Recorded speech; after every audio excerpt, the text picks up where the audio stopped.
Hello, this is Linda Hiemer. Welcome, whether you are joining live or reviewing this webinar via archive. Thank you for taking the time to attend. This is the Seattle University School of Law webinar on the Online Masters of Legal Studies in Compliance and Risk Management. What we're talking about today is that education is priceless, but you still have to plan, prepare, and pay for it. I am Linda Hiemer, Senior Director of the Graduate Law Programs at Seattle University School of Law. At any time, if you'd like to speak with me, you can call me on my direct office line at 206-398-4268, or you can email me. While we are working remotely, oftentimes that phone will go to voicemail, but I receive an immediate email notification and I will call you back promptly. Today, we will be meeting with the Director of Student Financial Services for Seattle University School of Law, Lynette Splinter. We will discuss planning, preparing, and paying. Then we will talk about some next steps and key dates and have a short Q&A. We do not have audio enabled for our attendees. I do apologize for that, but you are welcome to submit questions via the question bar or the chat room at any time, but we will most likely address those at the end of our presentation. Before I introduce Lynette, I just wanted to briefly talk about this. Some of you in attendance have already received an offer of admission and are planning to join our fall 2020 cohort. Welcome, colleagues. Some of you are just trying to decide if now is a good time or if this is the right program for you. So we're reaching a broad audience and hope we can answer some of your concerns or questions and aid you in your due diligence. But why us? You'll have the opportunity to learn from respected leaders in the field, benefit from a long tradition at Seattle University, but also the innovative and emerging spirit of the region, including the ability to leverage technology effectively to provide a quality education. And then we hope to help you achieve your personal and professional goals. Again, the only way we can know that is if you share those with us. So I love to learn about people's interests, what drives you to the program, what you're looking to accomplish. And in that way, it helps me help you determine if this is the right program for you and how we can best serve you moving forward. If you're joining the webinar today, you already know that there's value in education. But you also have to acknowledge in a time, especially now with all the challenges we are facing, if now is the right time for you and how you can plan and prepare. So I'd like to introduce my colleague and friend, Lynette. Please, Lynette, say hello, introduce yourself. Hello, I'm Lynette Splinter. I'm the Director of Student Financial Services at the Seattle University School of Law. And the law school has a separate financial aid office. So we work with law students and then in the grad law program. So we are solely dedicated to our graduate programs. And our telephone number, 206-398-4250. And our email, lawfa@seattleu.edu, and please feel free to call or email us. As Linda said earlier, we are working remotely, but we are still working, still taking calls, emails. We can set up phone appointments in the interim until we are back in the office. And then I'm welcome to this webinar. Glad to have you here and hopefully answering some of your questions about the financial aid part of it. Great, Lynette. You ready to get started? Yes. All right. Everything you ever wanted to know. All right. So the program details, I think the biggest one everybody asks is how much is it per credit? So for the 2021 year, the total is $1247 per credit. It's a 30 credit total, and you take 5 credits per term. So that ends up being $62.35 per term. That's your base tuition. So the total cost for fall and spring of 2021 would be $12,470 for tuition only.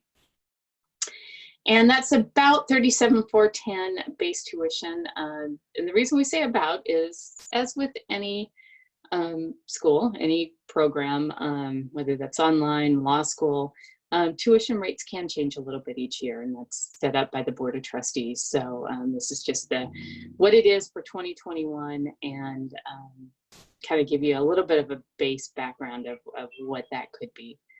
The program structure is part-time, fully online. And we can see the start of that is September 8th. You pay per credit per term. So you don't have to come up with the full amount, but at the beginning of each term is when you would pay the tuition cost for that term. And as we'll go into more details, that could be either through financial aid or setting up a payment plan with our business office.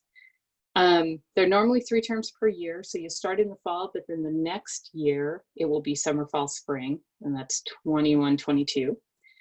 And as we said, that's 5 credits per term over 2 years. Great, thank you, Lynette. And just to interject, again, this is designed as a part-time and fully online program where we essentially offer trimesters or 3 terms per year. They run approximately 14 weeks, and in between each, you have at least a 3-week break to prepare for the next term, take a little bit of time off.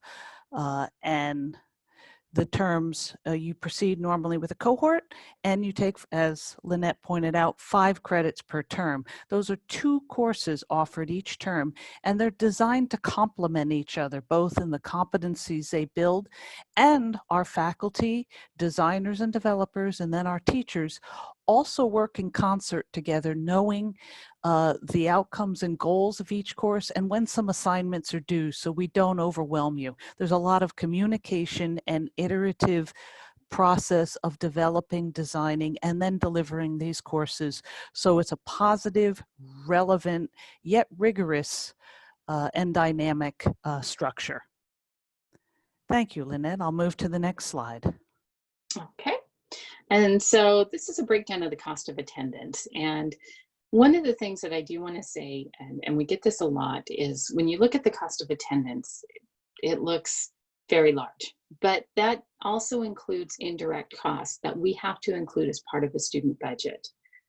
So we have broke this down. Your tuition and fees, the tuition cost of $12,470. There's SBA fee of $68, so that is $34 each term. You have a $100 matriculation fee. So those are your direct costs, what you would have to pay for 2021. Then the other costs are indirect. You may have these expenses. You can take out student loans to cover these expenses, but you don't have to. Hey, And those Lynette, are the, can I apologize. Normally we're sitting next to each other in these podcasts, webinar discussions, but like you said, so many prospects, when I'm speaking to prospective students, have sticker shock. They say, I thought this was online. And just for clarification, again, a cost of attendance is something through the federal financial aid that, even though we're fully online, they calculate in these possible indirect costs to let people know how much they may be able to borrow, not how much they actually need, correct? Right, that is correct. So we have to, according to the feds, we treat, whether you're online or going to a brick and mortar building, either way, those living costs, those indirect costs are, we still have to calculate those in for both programs. And Lynette, so a otherwise qualified and eligible applicant for financial aid could borrow this full amount, but likely a financial services counselor may counsel them against it if they are not needed expenses to accomplish their goals. For example, if they work or otherwise or don't have to relocate, correct? Right, that is correct. So maybe such a thing that I would say a common part of it would be to borrow the cost of tuition and then include a little bit extra in there for books and supplies. Wonderful. And again, this is when we are thinking about the return on our educational investment and the value of an education. One of the benefits of being fully online rather than coming to a campus might mean that there can be some significant cost savings because of the not having to have so many indirect expenses. Correct. Thank you. Anything else more about the indirect cost or the estimates here? I don't think so. Do we have any questions that?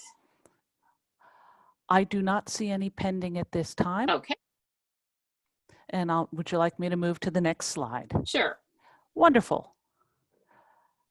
Okay, now comes the part. So we have the budget, we know what the costs are. Now comes the part of what types of financial aid are available.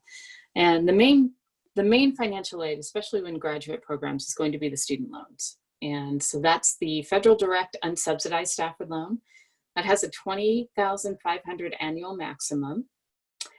And it's a fixed variable rate. So it sounds very odd in the way they calculate it. But each year, the rate is set up prior to July 1 for the life of the loan. So currently it's at 6.08%. And then on July 1, 2020, they will change to a new rate. So if you have a loan that was first dispersed prior to that July 1, it would be at 6.08. A new loan, and that'll be probably for most of you on there because that'll be a new loan starting in September of 2020. That will have a different rate. What that rate is, it's usually about the end of May is when that's set. And that will be for the life of the loan. There's also an origination fee that's deducted at the disbursement by the lender. And so that origination fee is taken off after each disbursement. So the fall disbursement and the spring disbursement will both have that percentage taken off. So your net amount that you get, you borrow $20,500, but the net amount that's actually dispersed is going to be a little bit less. So interest accrues, and that accrues on the principal only, so it's not compounding interest. And it accrues on the amounts that are dispersed. So that's one of the questions that we get is, does that accrue on the full $20,500 once you accept it? It does not. It accrues, so half of it would be dispersed in fall. The interest would start accruing on that half. Then the second half dispersed in spring, the interest starts accruing on that half. So it does give you a little bit of a break. You can, oh, sorry. Oh, I'm sorry, Lynette, this is Linda again. One thing, if you have some students enrolling in our program and are interested in this Stafford loan, but are already paying on student loan debts from other, from maybe undergraduate or other programs, are those loans put on hold?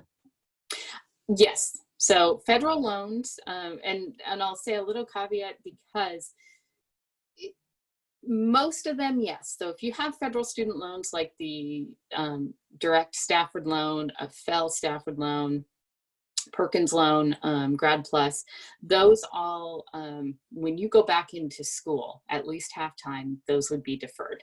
Most of the time it's automatic. You don't have to do anything. I do recommend though checking and making sure that once you've enrolled and give, after that first month of enrollment, check and make sure those loans have been, are placed in an in-school deferment status. The little caveat is if you have private loans, most of the private education loans will also be deferred while you're in school, but there are a few that may not be. So it is really important if you have private loans to check on that and see what the deferment requirements are. Thank you, Lynette.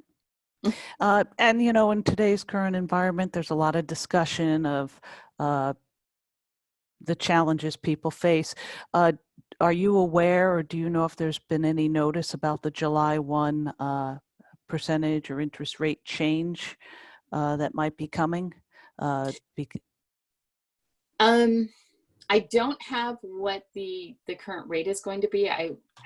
I would suspect, because the interest rates haven't increased and I think they've actually lowered, so it's probably going to be probably around 6%. Now, there is, because of COVID-19, if you have loans already, they have deferred, you have a 0 interest accruing on those loans right now. So there's a period of time because of this that they have suspended any interest accruing, and that's on unsubsidized. That's on all student loans. Okay. So I would say if you have student loans and you want to know what's going on with them, go to studentaid.gov. And there is a big banner on the top of it regarding COVID-19 and student loans. So it gives you some really important information about what's going on now with this pandemic and how that's affecting your student loans, repayment, and interest. Thank you, Lynette. Anything else you'd like to bring up on this slide deck? So the other thing is you do have a 6-month grace period on these loans. So it will not, the loans that you take out for this program will not begin repayment until 6 months after you graduate or drop below half-time. Now, if you do have loans from prior programs and you have used up that grace period, those loans will come due right away after you graduate. So you'll need to check on those. And in a lot of cases, you can request a forbearance to move that payment in line with the new loans that you have. And that would be through your loan servicer. And then the other big one is these are federal income-driven repayment plans for the unsubsidized loans, public interest loan forgiveness, and federal loan consolidation. Thank you. Okay. And then on the continued, so if the unsubsidized loan was not enough and you needed additional funding, that's where we come in with the alternative loans. And that can be either the Grad Plus loan or private student loans. These are credit-based, so they're not a guaranteed loan like the unsubsidized. And the credit can vary depending on the program.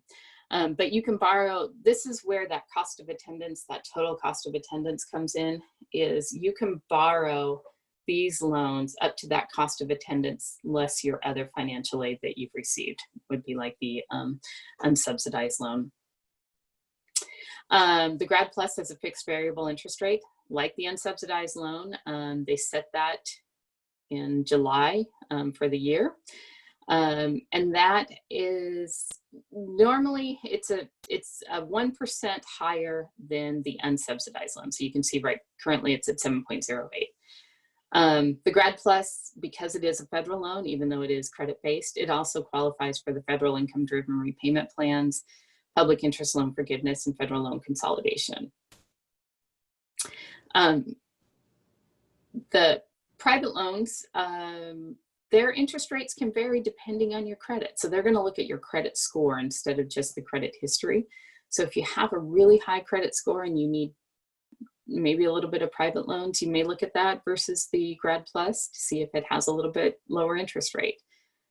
The disadvantage on that is they are not eligible for federal income-driven repayment plans or loan forgiveness.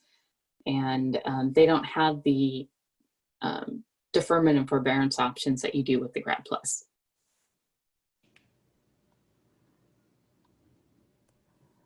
Thank you, Lynette. You're welcome. Before we move into the process, though, I know that many prospective students also are veterans or dependents and might have some opportunity for assistance through veteran and military programs. Do we have someone on staff that can help with that process also? Yes.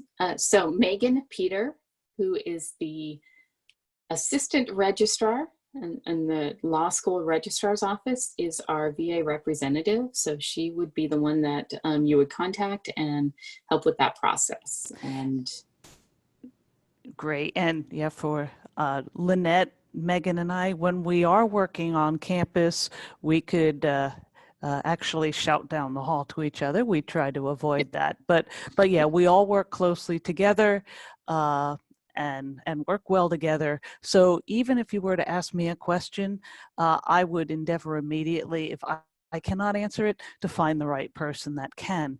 And in addition to military, I know that many of our current students also receive some form of tuition reimbursement through their employer. Mhm. And that's something we also handle directly with the employers, correct?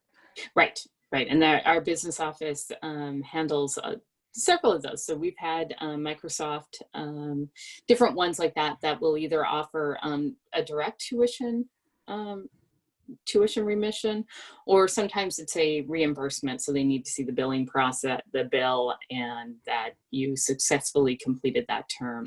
But either way, whatever that process is, our offices can work to get that information.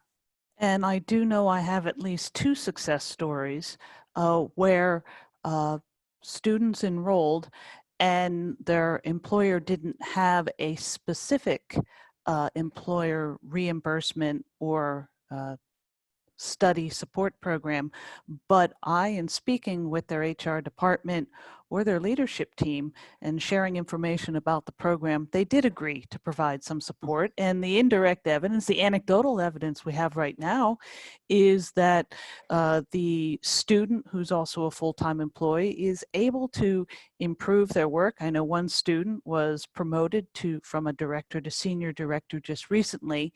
Part of that she attributes to the things she's learning in real time and applying at work. So those are the little things to think about, that in many times a degree is something that, well, maybe I can use it 2 years from now or 4 years from now.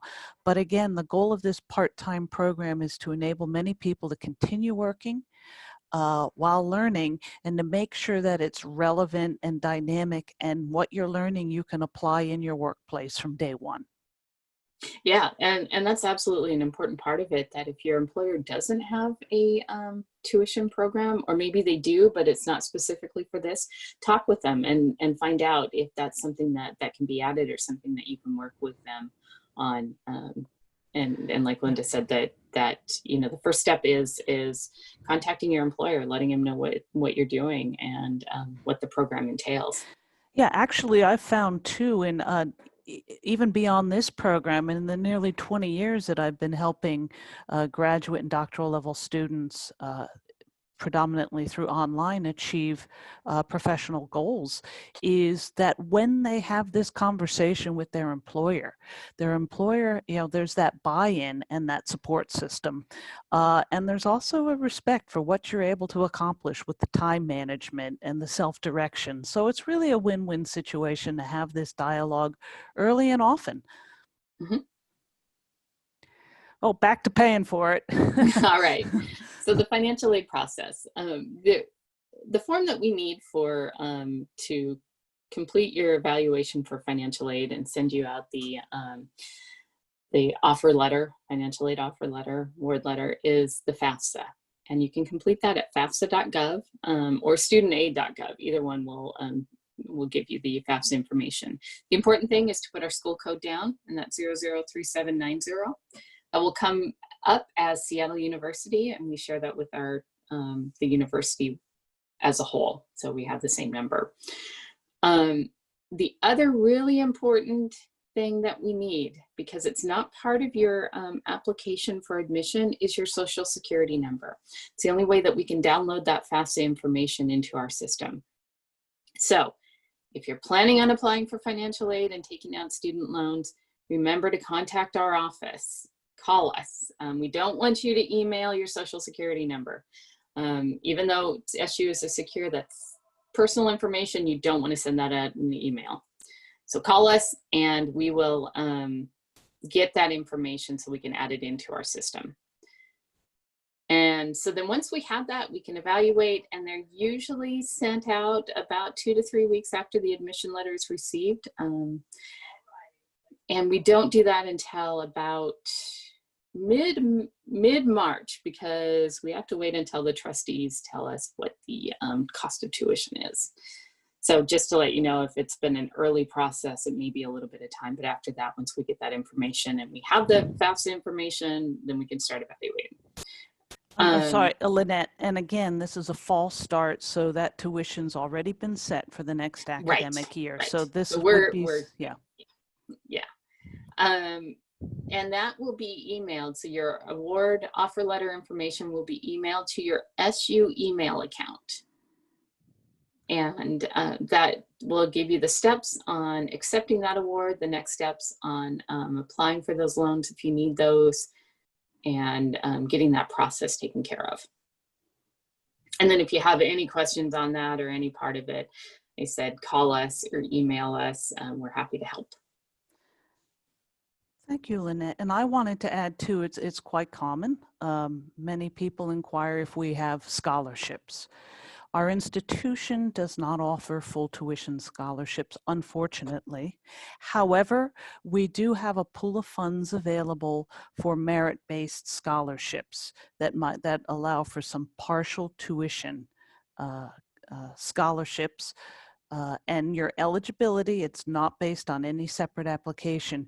You are automatically considered for a merit-based scholarship on a partial tuition coverage in your actual application. The admissions committee reviews your application materials and your supporting documents. And if you are determined to meet some eligibility criterion, both subjectively and objectively, that's included in your offer of admission letter. So it's clear there's no separate scholarship application within our institution. Those pool of funds are finite. So again, the earlier you apply, the more likely you are to have a shot at having some partial based merit scholarships awarded. Another thing that commonly I hear is, well, I'm going to look to see if I'm eligible for financial aid and then decide if I should apply. Again, the application procedure is relatively straightforward through our portal, and we have waived the application fee. We do ask for official transcripts, but those do not have to be submitted at the time of application, and they do not have to be in the institution while the admissions committee is reviewing your application. So I'll say that again. Don't wait. If you really are interested in the program, I would encourage you to apply. The admissions committee meets approximately every 2 weeks, depending on volume, but on a rolling basis. So you would hear promptly, and then you would be able to say, all right, now's the time for me to make a decision. An offer just gives you that extra tool and motivation. And finally, again, the application does not ask for your Social Security number. Do not provide that in an email form. That's why Lynette gives you her team's number, 206-398-4250. It's for your safety and your privacy. Anything else you'd like to add on this slide, Lynette? I don't think so. I think. What about other resources that might be available, external scholarships? Are you familiar with any websites or resources that might be popular at the graduate level? We do, and we have a scholarship page, an outside scholarship page on the law school student financial services website. So that's something, a lot of them are geared for law students, but we also do have some scholarship searches. So the most common ones are on finaid.org, and that's finaid.org. Or FastWeb is another really common one, and that's just fastweb.com. And they're really a general scholarship search. There's no cost to it. You can put your information in, and they'll send you information on scholarships or be able to search through it. And the one thing I will say is a lot of scholarships are geared for undergraduate students, but there are some graduate program scholarships out there. And there are other scholarships that are looking more at other criteria versus, it can be either for graduate or undergrad. So that's a good resource. You'll find a lot in there that probably won't apply, so you may want to kind of narrow those search terms. The other recommendation I have is that if you or your family belong to any organizations, that could be like Elks. You could even look at if you belong to, go to churches, sometimes they'll have it, unions. and we have had students that have received scholarships because they've had a family member that's part of a labor union. So some of those places don't advertise to the general public, but they may have scholarships for their members or families of members. So that's another good resource to look at. Wonderful. So, what's next? We encourage you to apply. Currently, our application deadline is June 1. It's important for you to submit your FAFSA if you are interested in receiving consideration for or checking on eligibility for financial aid, and contacting Lynette's team to discuss your options. We promise that we will respond promptly to all of your inquiries as well as your application. And then we hope that you enroll and begin your journey with us. Application deadline, June 1. While that may be extended, again, we encourage you to apply early and take advantage of the time you have to then prepare for the fall term. Classes start September 8th, that's Tuesday. That's the Tuesday after Labor Day. And we hope that you'll be a member of our team.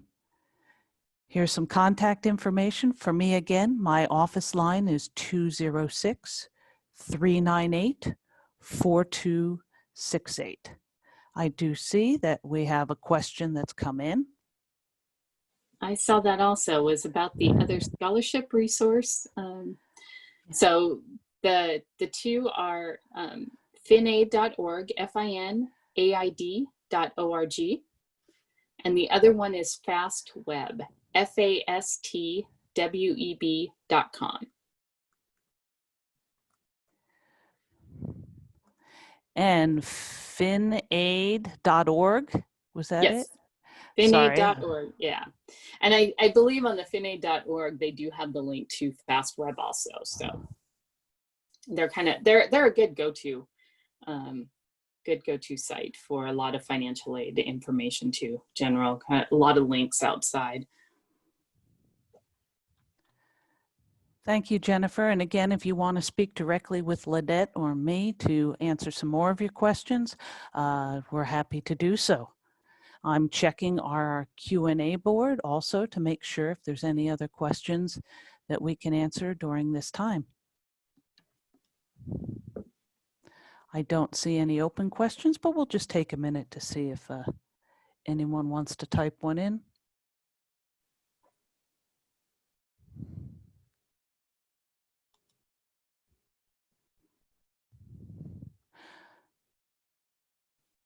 I don't see any questions being typed. We know this is a lot of information, but we want to get it down to you, and we're happy to provide more individualized, personalized discussion with you. And again, we'd answer any questions about the application process, the academic journey you would take, and the opportunities throughout that academic journey.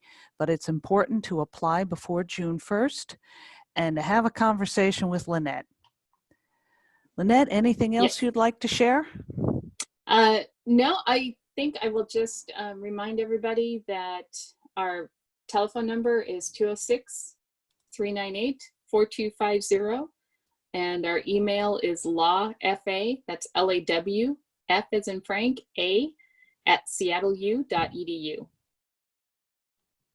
Thank you, Lynette. We appreciate your time, and everyone, thank you for attending. And we do hope that you and your loved ones are and remain well. Thank you so much. We're ending our recording and we're ending the webinar now. Thank you. Thank you.